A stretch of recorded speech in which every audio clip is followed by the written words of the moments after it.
저는 가채점 라이브 하겠습니다. 작년도에는 이제 현장에서 유튜브 중심으로 했는데 미국은 보니까 라디오 같은 팟캐스트가 더 유행하더라고요. 그래서 오늘 그 1교시, 2교시를 이제 나눠서 진행을 할 건데 2교시는 이제 수학은 3시 이후부터 진행을 하게 되겠죠. 그래서 편안하게 오디오로 듣는 것처럼 하실 수 있게끔 진행을 하겠습니다. 뭐 물론 화면에 보실 수 있는 비디오 보실 수 있는 분들은 뭐 비디오 보셔도 됩니다.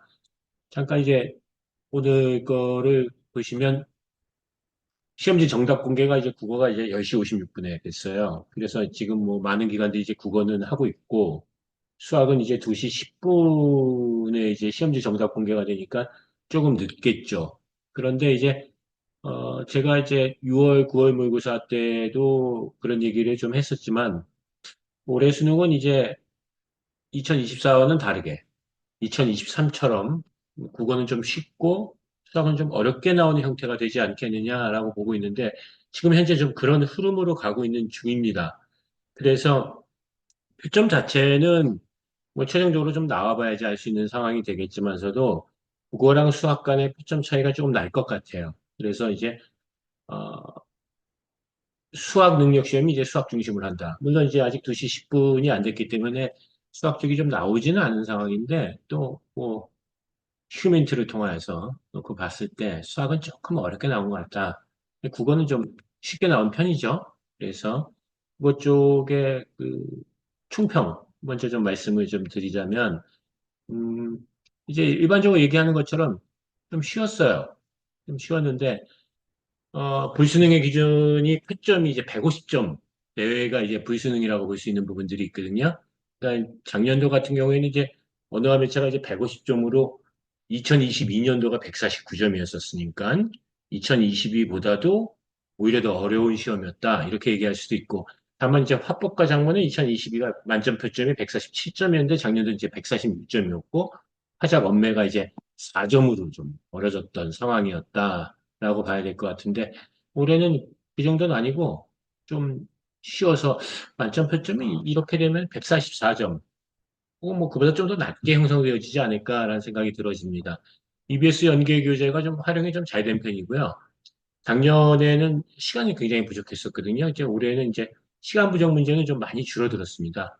그렇지만 이제 마냥 쉬운 수능이었다. 이렇게 얘기하기 좀 어려운 변별력 있는 문제가 좀 섞였는데, 특히 문학의 경우에는 뭐 취재진들은 연계가 잘 된 점을 강조하고 있지만, 사실은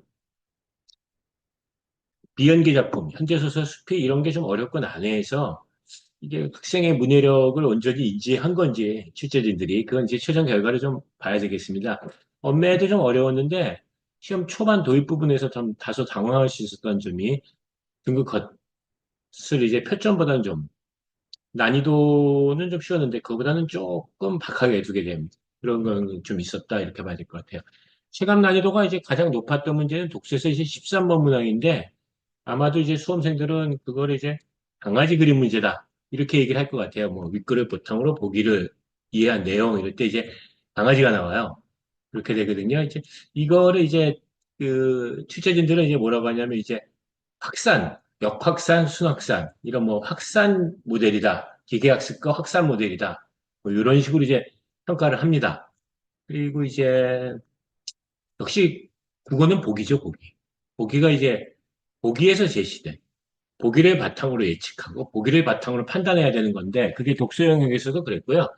문학 영역에서도 이제 보기를 참고해서 작품을 이해하는 뭐 27번 같은 문항이 좀 어려웠다 이렇게 볼 수 있고 그때 특히 이제 다작품 다라고 하는 지문 다는 이제 EBS 수능 연계 교재에 수록되지 않는 생소한 제품이어서 그런 부분들이 좀 어려웠다 이렇게 볼 수 있을 것 같아요.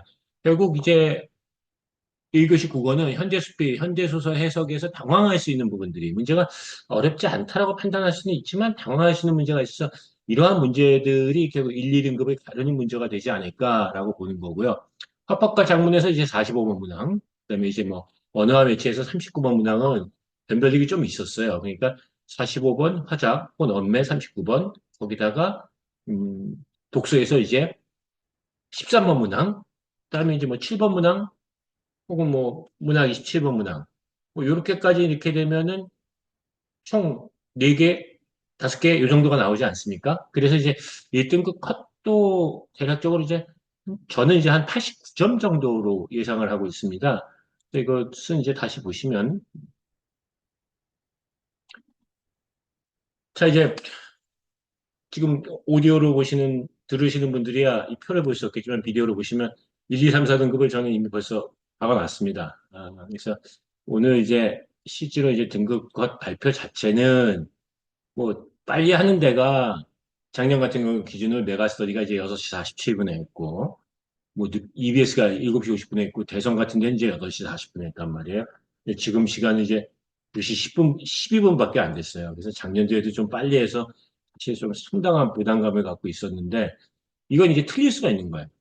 그렇죠? 틀릴 수가 있는 거니까 이런 점은 이제 감안을 하셔야 되고요. 다만 이제 좀 쉬었다. 쉬어서 이제 뭐 9월처럼 쉬었다. 이건 아니고 6월보다는 좀 쉬었다. 이런 평가들은 하고 있는데 그렇다면 이제 등급컷이 어느 정도 형성이 될 거냐? 그러면 그 문제가 결국은 어려웠던 문제들이 뭐냐라는 거 갖고 이제 따져서 이제 순차적으로 점수를 매겨야 되잖아요. 이제 그렇게 봤을 때 대체적으로 이제 1등급 컷이 이제 89점, 원매 기준으로요. 하작은 한 92점, 3점 정도 차이 나게끔. 작년도 이제 4점 났었어요. 근데 이제 2022에는 이제 좁혀져서 이제 1점밖에 안 났었고, 그때는 이제 2, 3등급 컷에서 한 2점 정도 났는데, 올해는 지금 전반적으로 지금 한 3점 정도 넣고 봤을 때, 89, 82, 73, 62. 뭐, 이 정도 놓고 보면 작년도보다, 어, 1등급 컷은 이제 한 5점씩 높은 정도가 되고요. 3, 4등급 컷으로 가게 되면 이제 한 3, 4점 높아지는 형태. 결국 재수생이 늘어나는 것은 1, 2등급 컷으로 올리는 부분들이 있으니까요. 체감 난이도라고 얘기하는 것은 이제 자신이 어느 정도 공부를 준비했는지에 따라서 좀 다른데, 한 3, 4등급 대 정도부터는 그렇게까지 뭐 많이 쉽다 이렇게 생각하기는 좀 어려울 것 같고요. 1, 2등급 때는 이제 작년도 수능보다 좀 쉬웠다라고 나올 수 있는 부분들이 있으니까 화작 기준을 놓고 봤을 때는 한 4점 정도, 엄매 기준 놓고 볼 때 한 5점 정도 작년보다 1, 2등급 컷은 좀 올라가지 않겠느냐 이렇게 볼 수 있고 이제 엄매 화작의 이제 점수 차이가 3점보다 더 벌어질 것이냐, 더 좁혀질 것이냐라고 하는데 좁혀질 가능성이 더 있지 벌어질 가능성은 뭐 그렇게까지 많이 있는 것 같지는 않다. 이렇게 볼 수 있을 것 같습니다. 그렇게 되면은 이제 표점 144점이라고 얘기하는 것은 이제 어, 만점자도 대략적으로 한 0.17% 정도 나올 것이다. 뭐 이렇게 보는 거거든요. 그러니까 만점자가 몇 명이 나오냐에 따라서 역시 또 마찬가지로 최상위권 의대 쪽에서는 또 좀 영향을 좀 주죠.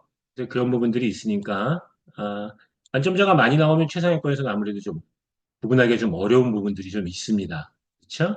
그래서 작년도 같은 경우에는 국어가 왜 어려우냐 이렇게 얘기할 때 64명 만점 나왔었거든요. 근데 이제 2023년도에는 이제 371명이 나왔단 말이에요. 근데 이제 금년도에는 이제 제가 한 0.1 정도 잡았다고 놓고 보면 뭐 꽤 나오는 걸로 보는 거죠. 그렇죠? 그래서 2023 수능하고 구조는 오히려 좀 더 많이 비슷하지 않겠냐. 이게 수학 쪽은 아직은 이제 뚜껑이 열리지 않았기 때문에 이어서 하겠는데, 24 수능보다도 오히려 더 어려울 수도 있다라고 하는 예측하는 부분들이 있으니까, 지금 만점 표점이 24에서는 국어가 150점, 수학이 148이었는데, 지금 국어는 뭐 만점 표점이 144를 넘어가기는 좀 어려운 상황이니까, 그렇게 놓고 보시면, 지난 몇 년간의 수능에서의 난이도로 놓고 볼 때는 좀 쉬운 쪽에 속하는 편이죠. 2023년도는 워낙 좀 너무 쉽게 나왔던 부분들이니까 지금 2020년도가 이제 140점이었단 말이에요. 2021년도가 이제 144점이었었으니까 그런 난이도 정도가 됐었는데 2020, 2021 때는 아직 통합이 되기 전이었고 그때 2020년도에 수학이 문과가 이제 149점을 튀었는데 우리는 이제 통합해서 그것이 이제 한 좀 그렇게 좀 튀면서 수학의 영향력이 좀 커지지 않겠느냐, 이렇게 보는 부분들이 있습니다. 지금 이 라이브는 뭐 좀 가볍게 들으시고서 뭐 그걸 바탕으로 해서 기다리시는 동안에 좀 뭐 지루하기도 하고 좀 초조하기도 하지 않습니까? 근데 그럴 때 이제, 국어는 좀 이렇게 나왔다. 수학은 좀 이렇게 나올 것 같다. 뭐 이렇게 되는 것들. 적당히 감을 잡고서 또 이제 5시, 6시에 이제 자녀분 만나서 자녀분이 먼저 말을 꺼내면 그때 가서 나도 뭐 이렇게 좀 들어봤는데 뭐 그렇게 얘기하던데 뭐 강아지 나왔던 문제는 좀 어려웠다면서 그리고 이제 뭐 업무에서도 화장에서도 한 문제씩 정도씩은 좀 어려운 문제가 있었는데 뭐 그렇게 들었다. 뭐 이렇게 대화를 할 때 좀 도움이 되는 거 아니겠는가 라는 생각이 들고요. 음, 6시 난이도 발표할 때랑요. EBS가요? 7시 발표할 때하고 또 좀 달라요. 그러니까 아마 EBS 6시 발표에서는 좀 뭐 쉽다 이렇게 나올 수도 있는데 시간이 지나면 지날수록 결국 현대소설, 현대수필의 해석에서 어떤 수험생들이 얼마나 당황하게 느끼냐에 따라서 이게 좀 달라질 수 있는 부분들이 있겠죠. 그래서 저는 지금 제가 1등급 거서 한 89점 정도 잡았는데 그보다 좀 올라갈 수 있는 부분들도 있겠죠. 그러니까 그런 부분들에 대해서 어떻게 적응했냐에 따라서 좀 다를 수 있는 부분들도 있다라고 놓고 보고 어쨌든 이제 작년도에 국어 1등급 컷은 84점이었었으니까 그거보다 쉬운 건 이제 분명하고요. 그러니까 어느 정도까지 쉬워질 것이냐 이런 게 이제 오늘 밤 관전 포인트가 될 것 같습니다. 이어서 한 3시 정도에 2교시를 이어서 하도록 하겠습니다. 수학을. 그리고 이제 사탐하고 영어는 문제 공개, 사탐도 그렇고요. 너무 늦어요. 그래서 사실 라이브에서 다룰 수는 없고요. 내일 아침에 보시게 되지 않을까라는 부분들이 있습니다. 그래서 요거를 이제 영교시라고 해서 이미 파일을 갖다가 제공을 했습니다. 그래서 그런 것들을 좀 참조를 해보셔야 되지 않을까라는 생각이 듭니다. 고맙습니다. 그럼 수학 2교시에서 다시 뵙도록 하겠습니다.